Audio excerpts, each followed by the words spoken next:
Welcome back, everybody, to another deep dive. You guys sent in some really fascinating lectures on addiction from Professor Kim Kubo at the Chungshin Theological Seminary. And let me tell you, this stuff is really thought-provoking. I know, it really gets you thinking about addiction in a whole new way. It really does.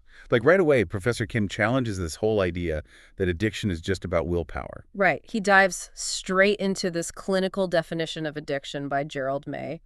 And it really highlights how addiction can actually rob people of control over their actions, which is, it's something we don't often think about. That's so true. We always hear, oh, they could just quit if they wanted to. Exactly.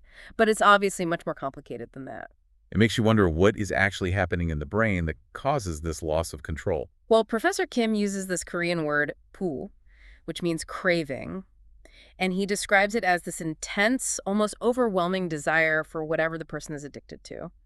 And he goes on to explain how addiction basically hijacks the brain's reward system, making that craving almost impossible to resist. So, can you break that down a bit? How does the brain's reward system actually get hijacked? Okay, so imagine you're biting into the most delicious piece of cake you've ever had.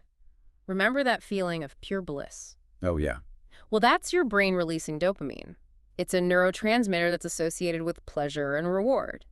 Now imagine chasing that feeling, needing more and more cake to achieve that same level of satisfaction. Oh, I see where you're going with this. Yeah, that's essentially what happens in addiction.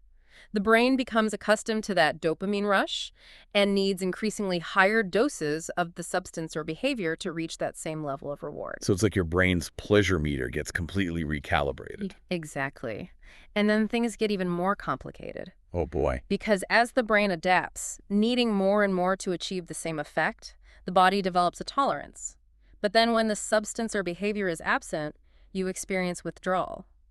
Those really unpleasant physical and psychological symptoms that make you crave it even more. So you're basically trapped in this brutal cycle. Yeah, it can be really hard to break free. Professor Kim describes it as a downward spiral that just keeps pulling you further and further down. But one of the most surprising parts of these lectures for me was the connection he made between addiction and trauma. That's interesting. I don't think I've ever heard those two things linked together. Yeah, he actually cites psychiatrist Gabor Mate, who argues that trauma is at the root of every addiction. Wow, that's a pretty bold statement. Yeah. How does he back that up? Well, he goes into detail about how trauma, especially in childhood, can leave these lasting wounds. And these wounds can make someone much more vulnerable to addiction later in life.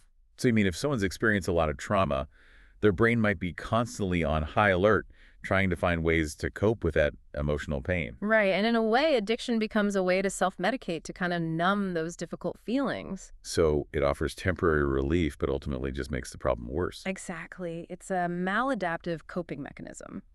Now, this is where the lectures take a really interesting turn.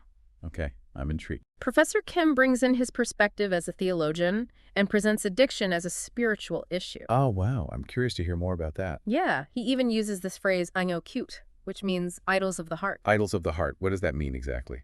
It's this idea that addiction is a form of misplaced worship, where we're prioritizing something other than God above all else.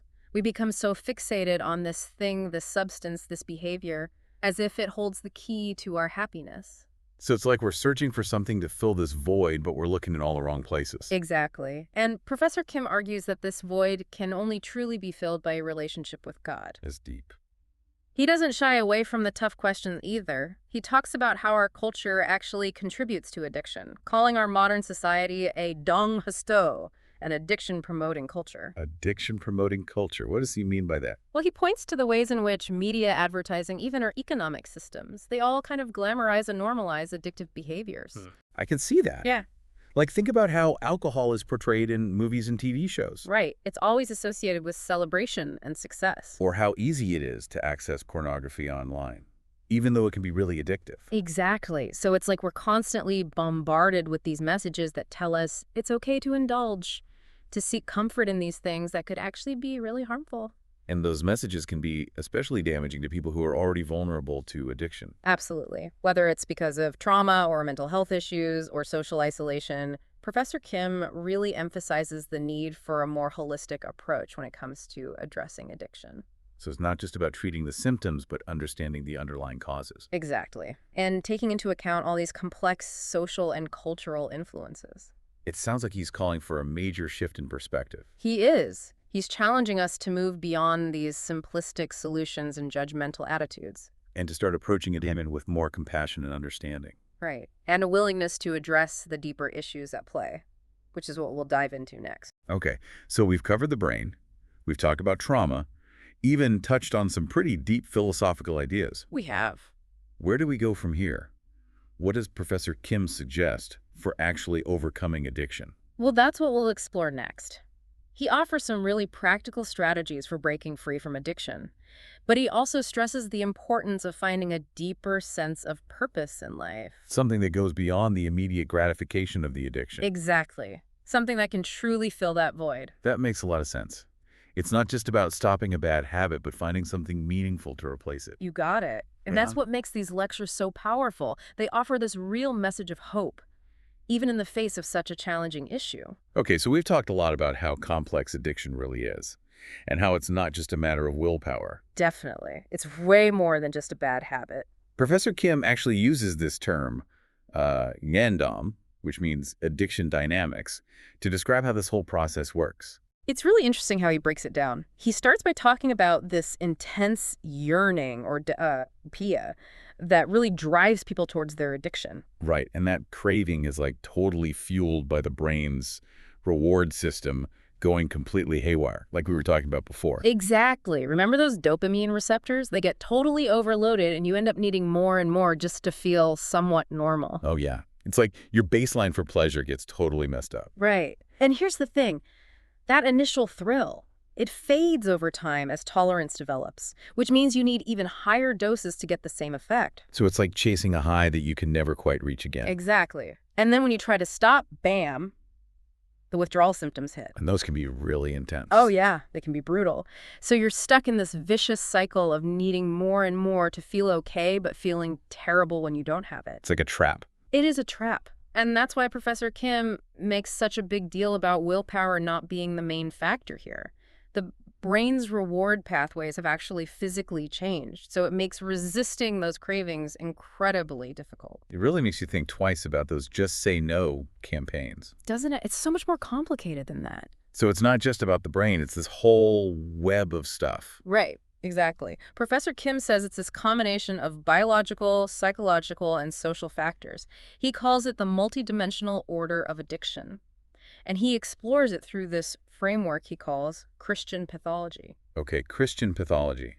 That sounds intense. What is that exactly? Well, it's a way of looking at addiction through the lens of Christian theology. Okay. He explores how sin, illness, and suffering all intertwine to create these broken patterns in our lives. So it's not saying that everyone with an addiction is a sinner. No, not at all. It's more about recognizing that we all have our own vulnerabilities and tendencies towards unhealthy behaviors. It's like a shared human experience of brokenness.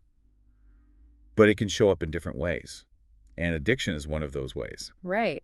And this perspective shifts away from labeling people as just addicts and instead sees them as individuals struggling with these really complex issues. And it kind of opens the door for healing and finding restoration through faith and community. Exactly, which is really what's at the heart of Professor Kim's lectures. He's not just analyzing addiction clinically, he's offering a path towards real healing and transformation. Which is so important Mm-hmm. because a lot of times people feel hopeless when it comes to addiction. They do. And Professor Kim's lectures offer this real sense of hope. He talks about confronting our brokenness and recognizing that we need grace. So it's about accepting where we're at and that we don't have to do this alone. Right.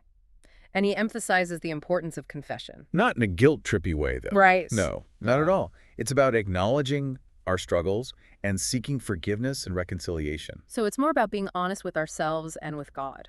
Yeah. And this is where he brings in that concept of addiction as a form of idolatry. Those idols of the heart we talked about earlier. Or like those things we put before God. Exactly. He really dives into this idea that our hearts are always searching for something to fill this emptiness inside, a longing for connection and meaning. So we're all searching for something. We are. But when we try to fill that void with something other than God, it could be a substance, a behavior, even a relationship, we end up feeling empty and unfulfilled. It's like we're looking for love in all the wrong places. Yes.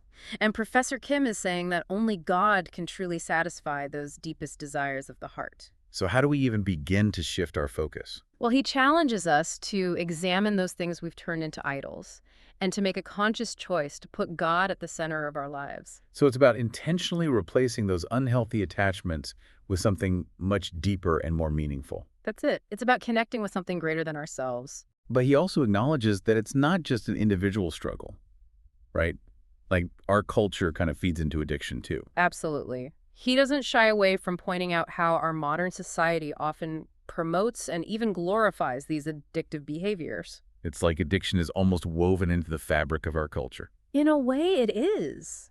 Think about all the alcohol advertising, the way drug use is portrayed in movies and TV shows, the easy access to pornography online. It's everywhere. It is. And those messages are constantly telling us that it's okay to indulge, to numb ourselves, to escape from reality. And that can be incredibly dangerous, especially for people who are already struggling. Exactly. And Professor Kim calls this a Tom, an addiction-promoting culture. Addiction-promoting culture.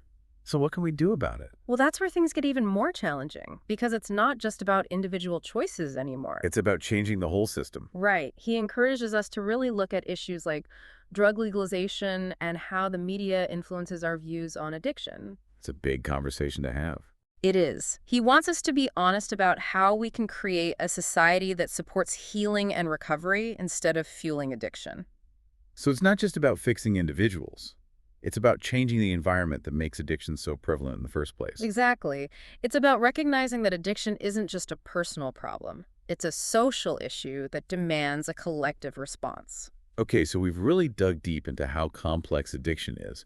But now I'm curious, what are some of the things we can actually do to help people recover?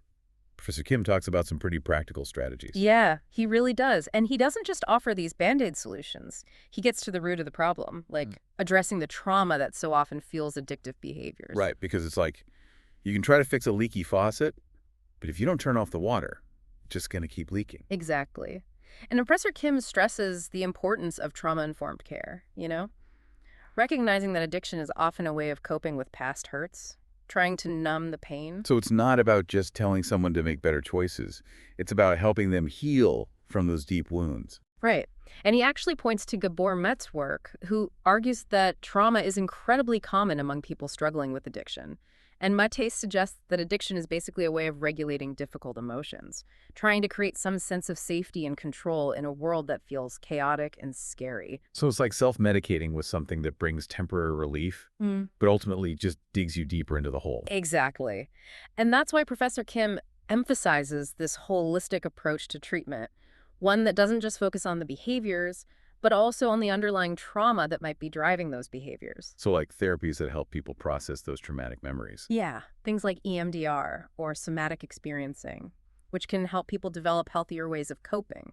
So it's about giving people the tools they need to face those painful memories and emotions, but in a safe environment. Exactly. And that starts with creating a space where they feel safe enough to be vulnerable, to really open up about their experiences. And that's where Professor Kim talks about the power of confession. Okay, but I'm guessing he doesn't mean confession in like a religious guilt trip kind of way. No, not at all. Yeah. It's more about breaking free from that shame and secrecy that surrounds addiction. Right, because the more we hide our struggles, the more power they have over us. Absolutely. By sharing our struggles with people we trust, we can chip away at that shame and start to experience grace and healing. Which is where community becomes so important. Having a supportive network of people who get it. Exactly. Professor Kim talks about how addiction can actually be like a counterfeit form of community, a way of trying to find connection, but it ends up leading to more isolation. It's like trying to fill a void with something that just creates a bigger void. Yeah, he believes that true healing happens when we step out of that isolation and into genuine connection with others. So it's about replacing those unhealthy patterns with vulnerability and support. Exactly. Being willing to ask for help, to lean on others, and to let ourselves be seen and loved for who we really are, flaws and all. It sounds terrifying, but also really liberating. It is, and Professor Kim talks about the church as a place where people can hopefully find that kind of unconditional love and support. A place where people feel safe enough to share their struggles without judgment. Right. He wants churches to be beacons of hope, offering grace, forgiveness, and a real path towards transformation. So it's not just about changing individual behavior, but also about changing the systems and communities that impact people's lives.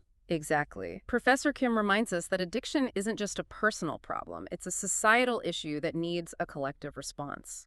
And he challenges us to really rethink our whole approach to addiction, moving away from these simplistic judgments and embracing a more compassionate and holistic approach. Absolutely. He's not about quick fixes or easy answers. He wants us to dig deep, challenge our own biases, and approach this issue with humility and empathy. That's what makes these lectures so powerful. He's not just giving us information, he's giving us hope. This reminder that even when things feel dark, healing and transformation are always possible. And it's not just about breaking free from something harmful, it's about finding something truly life-giving to embrace. It's about rediscovering our worth, our purpose, and our connection to something bigger than ourselves. Professor Kim has given us so much to think about, and I really hope you'll continue to explore these ideas with us. Until next time on The Deep Dive.